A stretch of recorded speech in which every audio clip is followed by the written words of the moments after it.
खुद के गुण। इन गुणों की वजह से अगर ये गुण किसी के अंदर होते हैं, आपके आगे फर्दर गुणों का जन्म होता है, और वो जो गुण जन्म होते हैं वही गुण अब आपको सफलता की तरफ लेके जाएंगे। ये पार्ट 1 के गुण थे, अब मैं पार्ट 2 पे आ रहा हूं।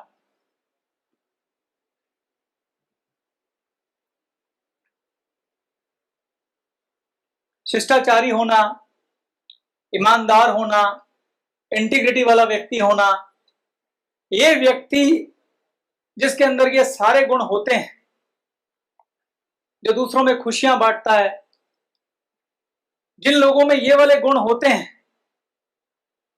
वो लोग बड़े तेजस्वी होते हैं, बड़े ऊर्जावान होते हैं, बड़े एंथुसियास्टिक होते हैं। ऐसे लोग जहां जाते हैं वहां लाइट आ जाती है, रोशनी आ जाती है। ये लोग जिस महफिल में जाएंगे, आप किसी ऐसे व्यक्ति को खोजिए जिन गुणों के आपने बात की है वो गुण उसके पास हैं, और जब वो आपकी महफिल में आता है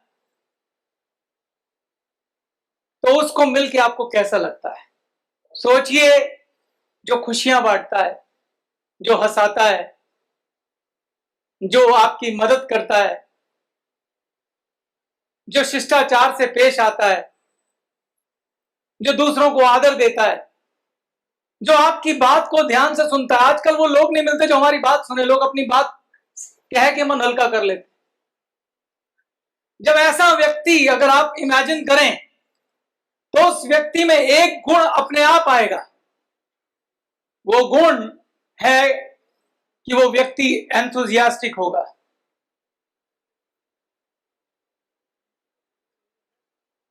यानी कि वो व्यक्ति जोश से भरा होगा, उसमें एक पॉजिटिव एनर्जी होगी। कौन सी एनर्जी होगी? Positive energy. ये व्यक्ति के पास से पॉजिटिव ऊर्जा रिलीज होती रहेगी। ये बहुत बड़ा गुण है जो चाहिए, जो पुराने गुणों पर निर्भर करता है। इसलिए मैंने पहले उन गुणों का जिक्र किया। खाली पॉजिटिव एनर्जी नहीं होती, जब तक वो गुण नहीं है ये एनर्जी ठीक से आएगी नहीं। आएगी तो अधूरी आएगी, आएगी तो उसमें एक नेगेटिविटी मिक्स होगी, क्योंकि उस ऊर्जा का फायदा क्या जो आपको लोग रिस्पेक्ट ही ना दें। आप कितने भी ऊर्जावान बन के घूमें, लेकिन अगर लोगों के मन में आपके लिए रिस्पेक्ट नहीं है तो वो ऊर्जा उनके किसी काम की नहीं। लेकिन अगर आपका चरित्र ऊंचा है, अगर आप में अखंडता है, अगर आप में इंटीग्रिटी है, आप ईमानदार हैं, आप लोगों को इज्जत देते हैं, उनके साथ शिष्टाचार से पेश आते हैं, लोगों की बात सुनते हैं, छोटे से बच्चे से भी सीखने के लिए तैयार हैं, छोटे से बच्चे को भी आदर करते हैं, दूसरों को सम्मान देते हैं। जब ऐसा व्यक्ति पूरी ऊर्जा के साथ कहीं आता है, अगर उसमें एंथुसियाज्म होता है, जोश होता है, ऐसा व्यक्ति जब लोगों को हंसाता है, हंसता है, खुशियां बांटता है, जब ऐसा व्यक्ति दूसरों की मदद करता है, ऐसा व्यक्ति किसी भी महफिल में जाता है तो उस महफिल को रोशन कर देता है, उस महफिल में ऊर्जा भर देता है। ऐसे लोगों से पॉजिटिव एनर्जी रेडिएट होती है, ऐसे लोगों से पॉजिटिव ऊर्जा का संचार होता है। और मैं ऊर्जाओं के बारे में आपको एक बात कहना चाहता हूं दोस्तों, ऊर्जाएं कॉन्टेजियस होती हैं। जैसे छुआछूत की बीमारी होती है तो फैलती है ना छूने से, ऐसे ऊर्जाएं भी कॉन्टेजियस होती हैं, फैलती हैं।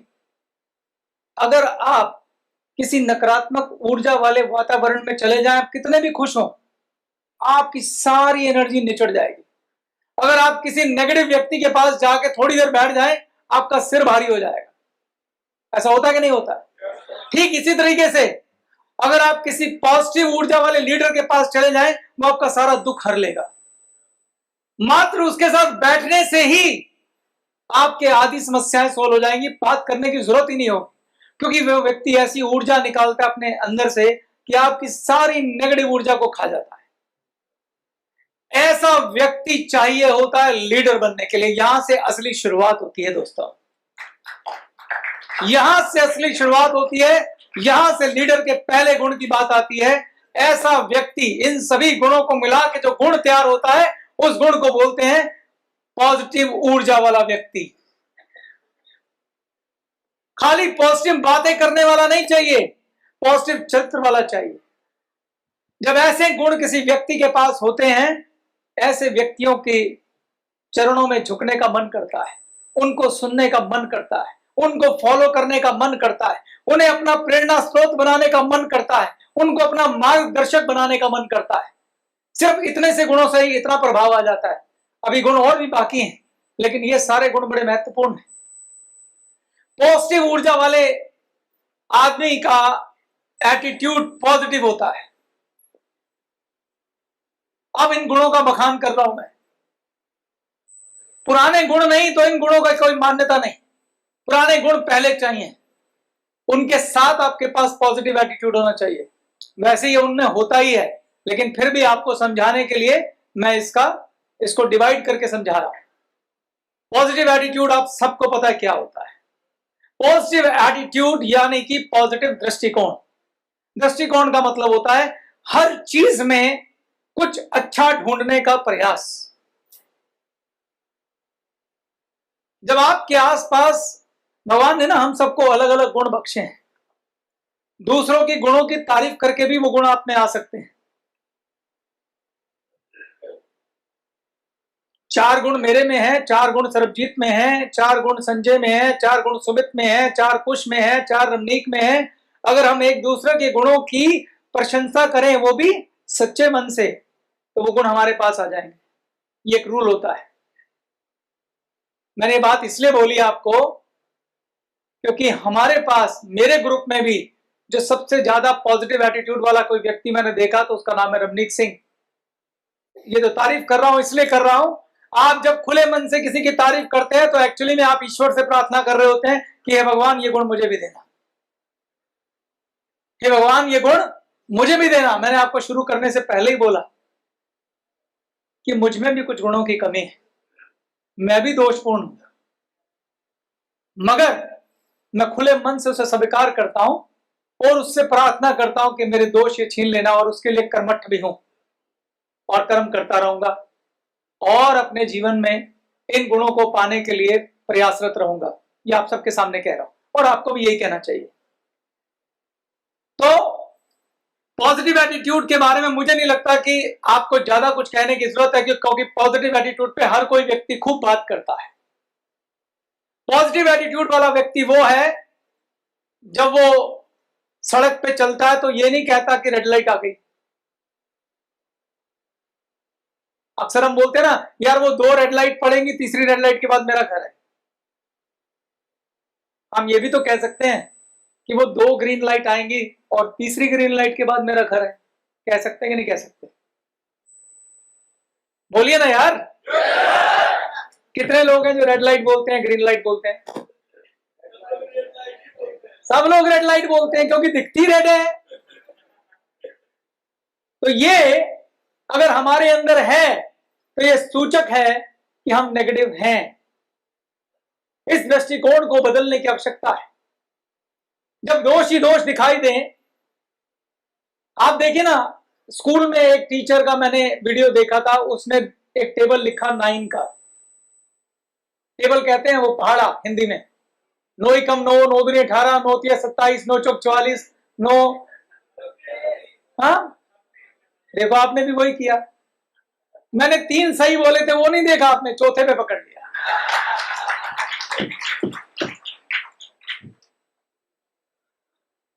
वो पूरा पहाड़ा ठीक लिख देगा, हम फट से बोलेंगे अरे सर वो गलत। देखिए, गलत पकड़ने में बुराई नहीं है, मगर समस्या यह है कि आपने 9 के बारे में नहीं बात की। आप 9 के बारे में जो मेजोरिटी में ठीक है, 9 पहाड़े मैंने सही लिखे, जो मेजोरिटी में ठीक है, आप उसकी बात नहीं कर रहे हैं, जो गलत है उसकी कर रहे हैं। गलत की भी कीजिए, जरूरी है क्योंकि सीखने के लिए आवश्यक है, लेकिन 9 को नजरअंदाज मत कीजिए, क्योंकि वो हमारा एटीट्यूड दर्शाता है। अगर आपने एक पानी का ग्लास अगर आधा भरा हुआ है तो वो कुछ लोगों के लिए आधा भरा हुआ है और कुछ लोगों के लिए आधा खाली है। ये भी एक नजरिया है। आप किसी घटना को कैसे देखते हैं वो तय करता है आपका पॉजिटिव एटीट्यूड। ये बड़ा पावरफुल शब्द है, बहुत ही पावरफुल कामयाबी के लिए। जिनको भगवान ने ये एटीट्यूड बख्शा है ना, वो जो हैप्पीनेस मैंने आपको बोली है ना, हैप्पीनेस, उनका 90% प्रॉब्लम तो सॉल्व हो जाता है, क्योंकि वो हर घटना में कुछ पॉजिटिव ढूंढ लेते हैं, क्योंकि पॉजिटिव होता है, वो ढूंढते नहीं है, वो है वहां पे लेकिन वो उसको ढूंढ लेते हैं। और हमारा नजरिया तय करता है कि वो है या नहीं है। हम खाली हिस्से को देखेंगे या भरे हिस्से को देखेंगे। एक गिलास में आधा पानी भरा हुआ है, जो लोग कहेंगे ये गिलास आधा खाली है, उनको तनाव होगा, क्योंकि उन्हें लगेगा पानी है नहीं। और जो लोग कहेंगे आधा भरा हुआ है, उन्हें तनाव नहीं होगा, उन्हें संभावनाएं दिखेंगी, उन्हें अपॉर्चुनिटी दिखेगी, उन्हें रिसोर्सेज दिखेंगे। क्योंकि दोस्तों, आप अपने जीवन में जब सफलता की यात्रा पर जाते हैं, तो जो आपके हाथ में एग्जिस्टिंग रिसोर्स हैं, उसी को मल्टीप्लाई करने की कला अगर आपको आती है, तो ही आप कामयाब हो सकते हैं। अगर आपको रिसोर्स दिखाई नहीं देंगे तो आप मल्टीप्लाई कैसे करेंगे? अगर आपको दिखाई देगा नहीं कि आधा ग्लास पानी बचा हुआ है, तो आपको समझ नहीं आएगा इसका इस्तेमाल कैसे करो।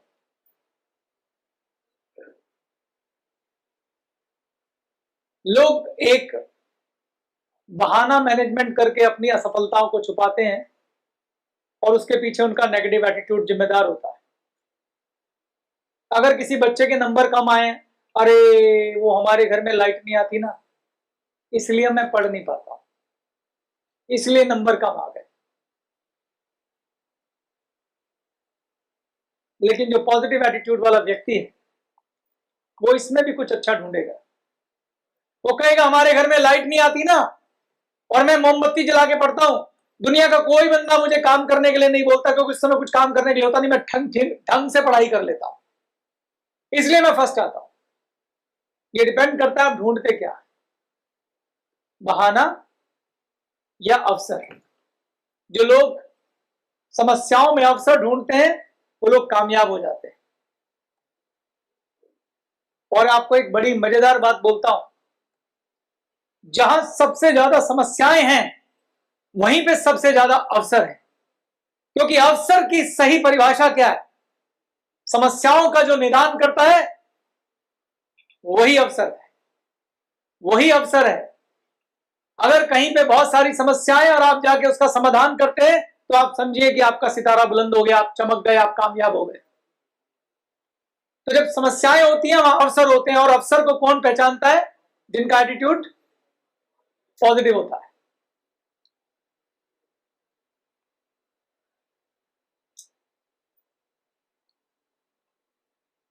जिन लोगों का एटीट्यूड पॉजिटिव होता है, जो लोग ऊर्जावान होते हैं, पॉजिटिव एटीट्यूड की ही संतान है, एक शब्द दे रहा हूं, एम्बिशियस। एम्बिशियस को हिंदी में बोलते हैं महत्वाकांक्षी। और एक शब्द होता है, जिसके पास पॉजिटिव एटीट्यूड नहीं है, वो महत्वाकांक्षी हो नहीं सकता। ये बात ध्यान रखिए। जिसके पास चीजों को देखने का पॉजिटिव नजरिया नहीं है, वो महत्वाकांक्षी भी नहीं हो सकता।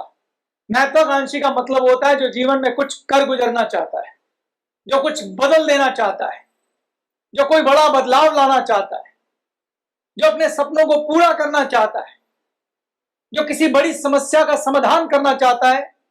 ऐसे लोग महत्वाकांक्षी होते हैं। जो किसी अवसर का फायदा उठा के कुछ बड़ा करना चाहता है, वो लोग महत्वाकांक्षी होते हैं। मैंने आपको बोला, अवसर समस्याओं की संतान है।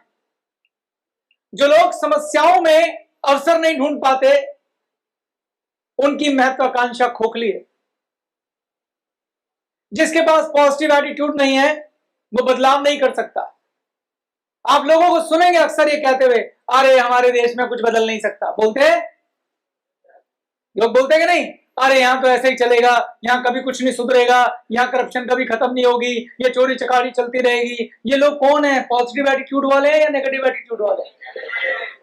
क्या आप इनको महत्वाकांक्षी कह सकते हैं? क्या ये लोग देश बदलने की बात का ख्वाब देख सकते हैं? क्या ये लोग बड़े सपने देख सकते हैं? क्या ये लोग उनको बदलने का प्रयास कर सकते हैं? तो पॉजिटिव एटीट्यूड की संतान है महत्वाकांक्षा। जिसके पास पॉजिटिव एटीट्यूड नहीं है वो महत्वाकांक्षी भी नहीं हो सकता। तो मैं वापस आता हूं, जो मैंने पहले आपको गुण दिए थे, उन गुणों की संतान कौन है? ऊर्जा, पॉजिटिव ऊर्जा, पॉजिटिव एटीट्यूड। पॉजिटिव एटीट्यूड के संतान है महत्वाकांक्षा। और जिसको जो पॉजिटिव एटीट्यूड नहीं रखता, जिसके पास पॉजिटिव ऊर्जा नहीं है, जो जोशीला नहीं है, जो पॉजिटिव एनर्जी रिलीज नहीं करता, जो हर घटना में पॉजिटिव नहीं ढूंढता, वो अच्छा लीडर नहीं हो सकता। आपने वो पिक्चर देखी है? संजय दत्त की वो पिक्चर आई थी, जादू की झप्पी। मुन्ना भाई एमबीबीएस देखिए आप सबने? उस पिक्चर का सारा क्रक्स क्या था? क्या संजय दत्त क्या मुन्ना भाई डॉक्टर था? उसके पास सिर्फ ये गुण थे, और इस गुण से उसने उस हॉस्पिटल में एक पैरालिटिक व्यक्ति को खड़ा कर दिया। इतनी ताकत एक लीडर के अंदर होती है दोस्तों, इतनी ताकत एक लीडर में होती है, और वो अपनी पॉजिटिव ऊर्जा से एक पैरालिटिक व्यक्ति को भी खड़ा कर सकता है, क्योंकि वो उसमें विश्वास भर देता अपनी ऊर्जा से।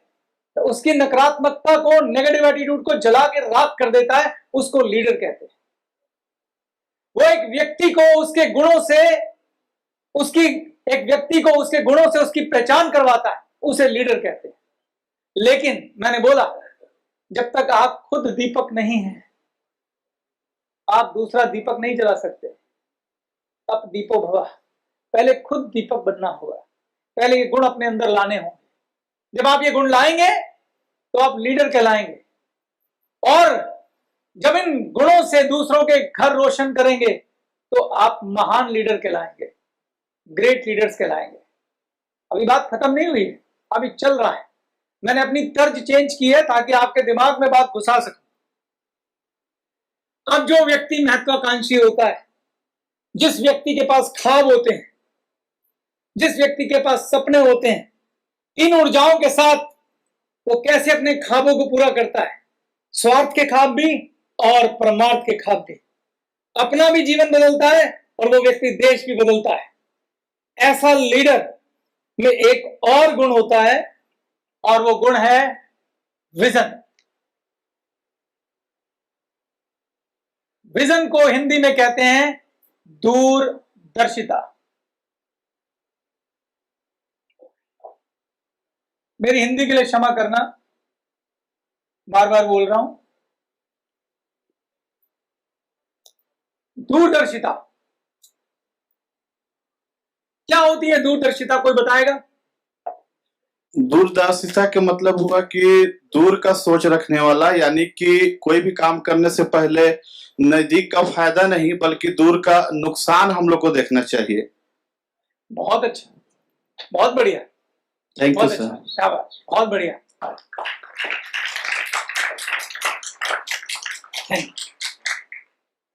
विजनरी व्यक्ति कौन होता है? एक होता है हम आंखों से देखते हैं, जो दिख रहा है वो दिख रहा है।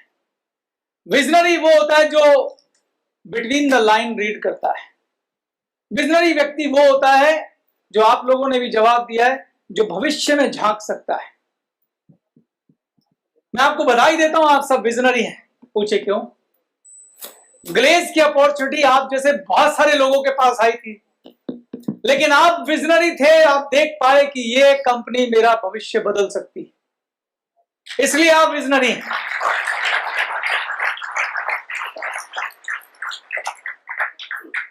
तो जब आप देख पाते हैं जो घटना भी घटी नहीं है, जहां पे आपको एंटिसिपेट करना पड़ता है, अंदाजा लगाना पड़ता है, जहां आपको कैलकुलेटिव रिस्क लेना पड़ता है, जहां आपको मालूम नहीं है क्या होने वाला है, वहां आप अपने सारे तर्क लगाते हैं, खुले मन से उस अवसर को, उस समस्या को समझने की कोशिश करते हैं। इतिहास गवाह है, इस दुनिया में जितने बड़े बदलाव हुए हैं, वो विजनरी लोगों ने किए हैं, जो देख पाए थे कि कल क्या होने वाला है। वो लोग जिन्होंने एक छोटी सी शुरुआत की और बड़े बड़े आंदोलन में कन्वर्ट हो गई, वो लोग विजनरी कहलाते हैं। वो लोग जिन्होंने एक छोटा सा बिजनेस शुरू किया और मेहनत करते करते उसको दुनिया की सबसे बड़ी कंपनी बना दिया, उसको विजनरी कहते हैं। मैं आपको बता दूं दोस्तों, इस दुनिया में जितने भी रईस लोग हैं उसमें से सिर्फ 10% हैं जो रॉयल फैमिली में पैदा हुए हैं। 90% लोग जमीन से उठ के ऊपर गए हैं, आप जैसे लोगों की तरह, मेरे जैसे लोगों की तरह।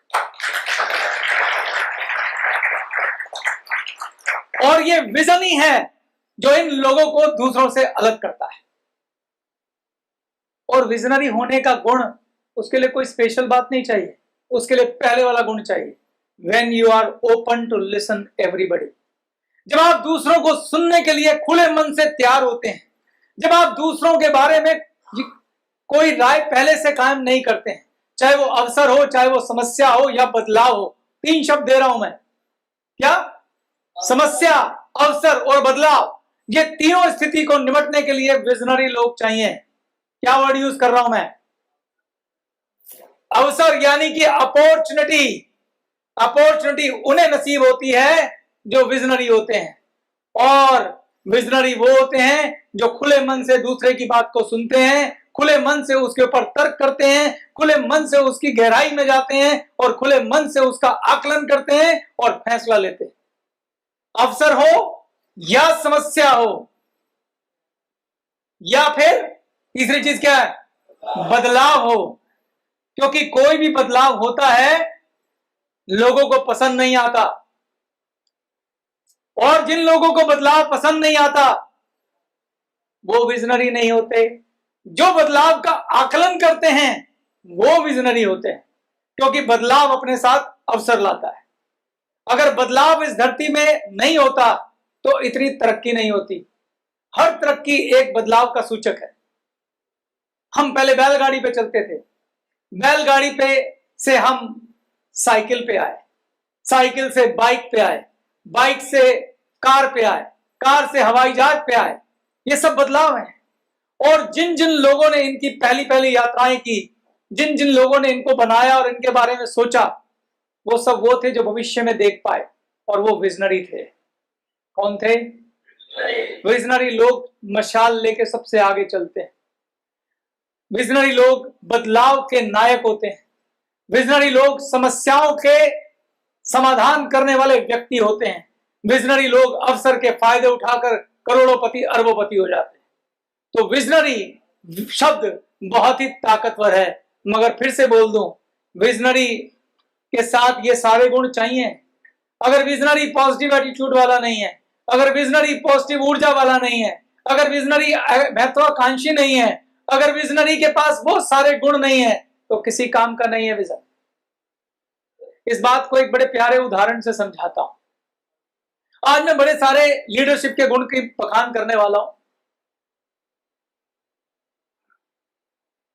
आपका एक महान नायक बनना इस बात पे निर्भर करता है कि आपके पास नंबर 1 सारे के सारे गुण होने चाहिए, और नंबर 2 सही अनुपात में होने चाहिए। अनुपात को समझिए तो बैलेंस, सब कुछ चाहिए और बैलेंस में चाहिए। इसको एक उदाहरण से समझाने का प्रयास करता हूं। आपने कभी अपनी माताजी को सब्जी बनाते हुए देखा है?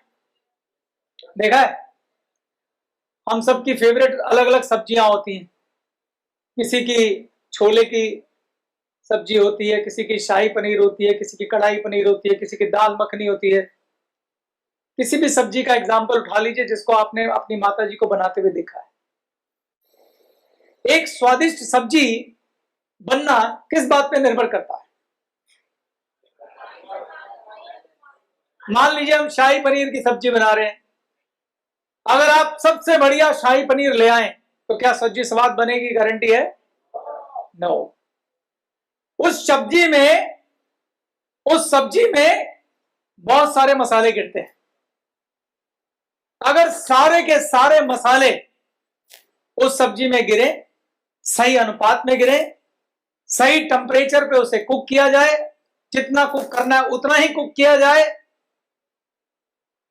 और आपकी माताजी की लीडरशिप वो सब हो, आपकी माताजी की स्किल हो, तब जाके वो सब्जी स्वाद बनेगी। एग्री और डिसएग्री?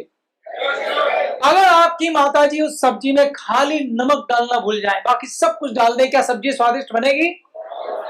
ऐसे ही कामयाबी है, ऐसी ही लीडरशिप है दोस्तों। कोई भी गुण जब उसमें अनुपस्थित होता है वो सारे गुणों को अफेक्ट करता है। आप ये नहीं कह सकते कि ये वाला गुण हो गया तो चल गया, बाकी नहीं है तो कोई बात नहीं। बाकी को भी पाने का प्रयास करना है, बाकी के गुणों को धारण करने का प्रयास करना है, मान्यताओं को पीछे छोड़कर वास्तविक सत्य को अपनाना है। उससे आपके पास लीडरशिप आएगी। चलें आगे।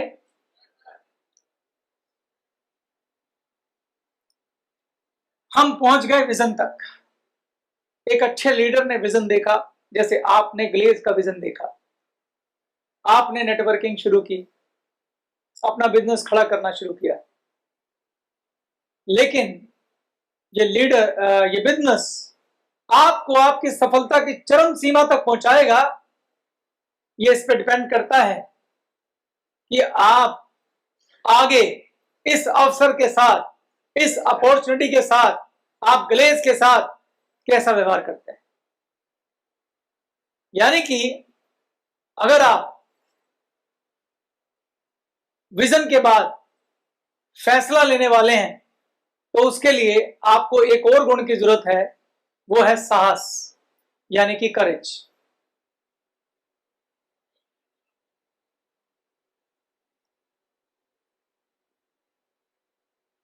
कुछ लोगों को समझ में आ जाता है ये अपॉर्चुनिटी बड़ी अच्छी है, ये अवसर बड़ा अच्छा है, इस समस्याओं में मैं कुछ कर सकता हूं। जैसे आज आपने एक समस्या सुबह समझी, बहुत सारे लोगों के मन में बड़ा कुछ ख्याल आया होगा, मैं इस समस्या में कुछ कर सकता हूं, इस समस्या को ऐसे सॉल्व किया जा सकता है, ऐसे सॉल्व किया जा सकता है। लेकिन कुछ लोगों का ये विजन उनके यहीं रह जाता है, वो फैसला नहीं लेते, क्योंकि उस फैसले को लेने के लिए उनमें साहस नहीं होता है, क्योंकि उसकी कीमत चुकाने से वो लोग डरते हैं, क्योंकि वो रिस्क का आकलन नहीं करते। जो लीडर है वो क्या करता है, उसमें साहस होता है, वो डिसीजन लेता है, वो डिसाइसिव होता है, उसमें फैसला लेने की ताकत होती है। लेकिन जब फैसला लेना है तो उसका क्या मतलब है, फैसला कैसे होता है? ऐसे नहीं कि बस फैसला ले लिया, उसमें रिस्क लेने की कैपेसिटी होती है। जब मैं रिस्क की बात करता हूं तो आपको समझना होगा कि रिस्क और गैम्बलिंग में फर्क होता है, रिस्क और जुआ में फर्क होता है। जुआ खेलना रिस्क नहीं है, जुआ खेलना बुरी आदत है जो होनी नहीं चाहिए। रिस्क बिजनेसमैन लेता है, रिस्क विजनरी लेता है, रिस्क लीडर लेता है, मगर वो रिस्क कैलकुलेटिव होता है। वो ऐसा नहीं होता कि आपको बर्बाद कर दे, वो एक कैलकुलेटिव रिस्क लेता है। उसके लिए वो उस अवसर का, उस समस्या का, उस बदलाव का तर्कपूर्ण आकलन करता है, पॉसिबल चीजों को समझता है, और उसके बाद वो बड़ी हिम्मत के साथ फैसला लेता है। और चूंकि वो लीडर है, सबके साथ डिस्कशन करता है, लेकिन उस फैसले की जिम्मेदारी लेता है कि मैं लेता हूं ये फैसला, मैं ये करूंगा। तो अगला गुण जो चाहिए वो साहस चाहिए। किस चीज का साहस? Courage to lead. क्या चाहिए? लीड करने का साहस चाहिए, उस फैसले की जिम्मेदारी लेने का साहस चाहिए। जब मैंने डायरेक्ट सेलिंग की थी तो मुझे मालूम था कि मेरे पिताजी मेरे साथ क्या करेंगे जब उन्हें पता चलेगा, मेरे कॉलेज के दोस्त मेरे साथ क्या व्यवहार करेंगे, मेरी मजाक उड़ाएंगे, बोलेंगे कि तू बीएससी ऑनर फिजिक्स करके, फिजिक्स का टीचर करके ये कौन सा काम शुरू कर दिया है। ये सब चीजों के डर, फियर सब था मेरे पास, और मुझे यकीन है ऐसे डर से आप लोग भी निकले होंगे। लेकिन उसमें जो हमारा विजन कह रहा था, जो मेरे दोस्तों को दिखाई नहीं दे रहा था, मेरे घर वालों को दिखाई नहीं दे रहा था, जो हमने देखा था, आपने देखा था, उस विजन के आधार पे जो साहस के साथ फैसला लेना था, वो करेज होना चाहिए। कैलकुलेटिव रिस्क उठाना था, वो करेज होना चाहिए। और उस करेज से ही आप अगला कदम उठाएंगे। वो अगला कदम क्या होगा? जब आपने विजन लिया, जब आपने रिस्क कैलकुलेट किया, जब आपने फैसला लिया, फैसला लेने के बाद अगला कदम क्या उठाएंगे? क्या करेंगे आप? नेक्स्ट स्टेप क्या होगा?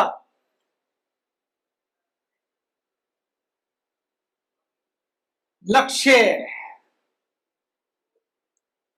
वक्त आ गया लक्ष्य बनाने का। जो अवसर आपने पहचाना है, आपने ग्लेस पहचाने थे। मैंने अभी गो माता का लक्ष्य लिया है।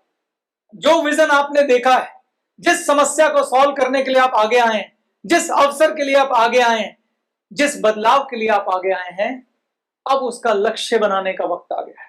क्योंकि आपने फैसला ले लिया कि मैं करूंगा। और जब मैं करूंगा तो क्या करूंगा ये पता होना चाहिए। मुझे कहां पहुंचना है मुझे पता होना चाहिए। मेरा लक्ष्य क्या है मुझे पता होना चाहिए। और यहां पे ये लक्ष्य बनाया जाना चाहिए। सपनों में और लक्ष्यों में क्या फर्क होता है मुझे मालूम है, आप में से ज्यादातर लोगों को पता है। सपना वेग होता है, मुझे घर चाहिए, ये सपना है। लेकिन मैं इस घर को अगर लक्ष्य में बदल दूं तो क्या लक्ष्य होगा, कौन बताएगा? मुझे एक शानदार घर चाहिए, ये सपना है। इसका लक्ष्य में बदल के कौन बताएगा? आप बताइए। ये लेडी हैं, इनको दीजिए माइक।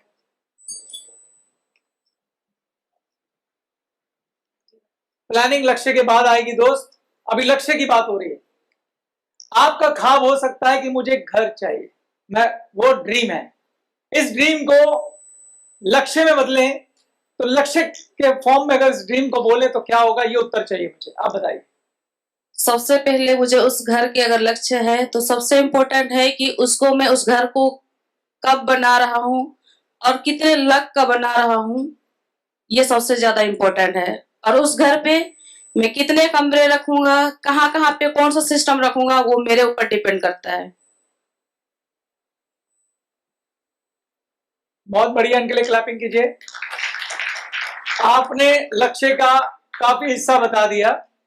गोल को आप ऐसे समझ सकते हैं कि गोल हमेशा स्मार्ट होता है।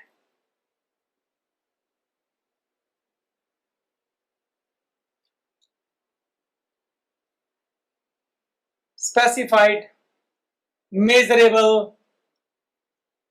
Achievable,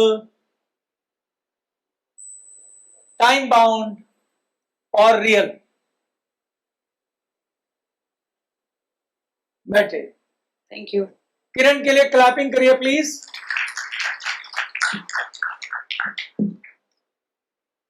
goal should be specified. पहली बात तो गोल क्लियर होना चाहिए कि क्या है। जैसे आपने बोला गोल घर है, मगर घर कैसा? 2 बेडरूम, फ्लैट, कोठी, कहां चाहिए? दिल्ली में चाहिए, किस एरिया में चाहिए, उसको डिफाइन कीजिए कि ये मेरा घर होगा। उसकी आपके पास तस्वीर हो तो और भी अच्छा है। अगर आपने घर वो विजिट कर रखा हो, जैसे मैं बोलूं मुझे KG1 ब्लॉक में विकासपुरी में MIG फ्लैट चाहिए, ये स्पेसिफाइड घर हुआ। ठीक है? तो गोल कैसा होता है? आपने ख्वाब देखा घर होना चाहिए, मगर गोल रियल होता है, वास्तविक। ये रहा, इसकी तस्वीर बनाइए। और अगर अपने गोल के बारे में क्लियर है तो बेशक उसको देख के आइए। आज जेब में पैसे हैं, कोई बात नहीं, प्रॉपर्टी डीलर के साथ जाइए, उस घर को देख के आइए और उसका खाका अपने दिमाग में बिठाइए। क्योंकि जो हकीकत बननी है उसका पहला स्टेप है कि आपकी सोच में उसका बीज डलना चाहिए। और बीज जब डाला जाता है तो आपको पता होता है कि कौन सा पौधा उगेगा। अगर गेहूं उगाना हो तो बाजार से कौन सा बीज लाते हो? गेहूं का। मगर पता होता है ना गेहूं कैसा होता है। तो जौन सा घर ला रहे हो आपके सबकॉन्शियस माइंड में उसका बीज जाना चाहिए, और वो बीज, सोच का बीज तब बनेगा जब आप उसे रियलिटी में, वास्तविकता में महसूस करें। आप उस घर की फोटो खींच के अपनी दीवार पे लगा दीजिए, यकीन करिए वो घर बन जाएगा। ठीक है, तो गोल स्पेसिफाइड हो गया। दूसरा, गोल मेजरेबल होना चाहिए। ये फ्लैट की कीमत क्या है? इस फ्लैट की कीमत है 75 लाख रुपए। जो गोल मेजर नहीं किया जा सकता वो वेग होता है, वो ड्रीम है, वो ख्वाब है। आप वहां जाके मार्केट में पता कीजिए और उसकी कीमत लिखिए कि आज 75 लाख का है। उसके बाद गोल टाइम बाउंड होता है। टाइम बाउंड मतलब मुझे कितने साल में घर चाहिए? 5 साल में चाहिए। 5 साल बाद इस घर की कीमत कितनी होगी? शायद 90 लाख होगी। तो मेजरेबल में आप 90 लाख लिखिए। गोल शुड बी अचीवेबल। अचीवेबल का मतलब ऐसे खाम मत देखिए जो अचीव नहीं हो सकते। पता लगा आपने बोला मेरा ख्वाब है मैं चांद पे घर बनाऊंगा, मत देखिए ख्वाब, अभी चांद पे प्लॉट कटने शुरू नहीं हुए। ठीक, मेरा ख्वाब है मैं 1 साल में 20 करोड़ की कोठी बनाऊंगा, प्रैक्टिकल नहीं है। जिस क्षेत्र पे आप काम करने जा रहे हैं, जो आपकी कर्म भूमि है, उसमें क्या पोटेंशियल है वो चेक कीजिए। और उसका सबसे सिंपल उदाहरण होता है कि वहां पर सबसे अधिकतम कमाई किसने की है? जो 75 लाख रुपए किसी व्यक्ति ने शॉर्टेस्ट टाइम में कितनी देर में कमाए हैं, सॉरी 90 लाख रुपए कितने वक्त में वहां पर किसी ने कमाए हैं और किसने कितनी देर में कमाए हैं, उससे आपको अंदाजा लगेगा कि 90 लाख रुपए कमाने के लिए कितना वक्त लगेगा। अगर वो वक्त 5 साल है तो 5 साल लिखिए और फिर अपनी समर्थ भी चेक करिए कि मैं उसके कंपैरिजन में क्या इतना दौड़ पाऊंगा पूरी ऊर्जा के साथ, क्योंकि हर एक की काम करने की समर्थ अलग अलग होती है। तो आप अपने हिसाब से एक प्रैक्टिकल गोल बनाएंगे। अब आपने गोल बना लिया, गोल समझ में आ गया सबको? क्लियर? इस गोल को आप जहां सोते हैं उसके सामने वाली दीवार पे लगाइए चित्रों के साथ। सुबह उठते ही दिखाई देना चाहिए ये मेरा गोल है, ये मैंने लक्ष्य बनाया है। और सबसे पहले अपने विजन और अपने लक्ष्य पे भरोसा करता है एक लीडर। सबसे पहले अपनी सोच पर, अपनी कैलकुलेशन पर विश्वास करता है लीडर, क्योंकि सबसे पहले अगर आप खुद को लीडर नहीं मानेंगे, लोग आपको लीडर नहीं मानेंगे। तो जब आप गोल बनाते हैं तो एक practical, real, time bound, smart गोल बनाइए। और गोल बनाने के बाद अगली चीज क्या है? अगला सवाल एक लीडर पूछता है कि मैं इस गोल को पूरा कैसे करूंगा। क्योंकि ये गोल प्रैक्टिकल है तो इसके बाद जरूरत होती है किसकी? प्लानिंग की, स्ट्रेटेजिक प्लानिंग। तो एक लीडर एक अच्छा प्लानर होता है, योजना बनाने वाला। महात्मा गांधी ने अगर योजना नहीं बनाई होती तो इतना बड़ा आंदोलन खड़ा नहीं होता। हर बड़ा अचीवमेंट के पीछे एक अच्छा गोल, एक अच्छा लक्ष्य और उस लक्ष्य को पूरा करने के लिए एक कार्य योजना। तो एक अच्छा लीडर एक अच्छा प्लानर होता है। मैं सरबजीत जी से बोलता हूं कि वह आपसे अब तक जो कुछ हुआ है उसके बारे में पूछ ले।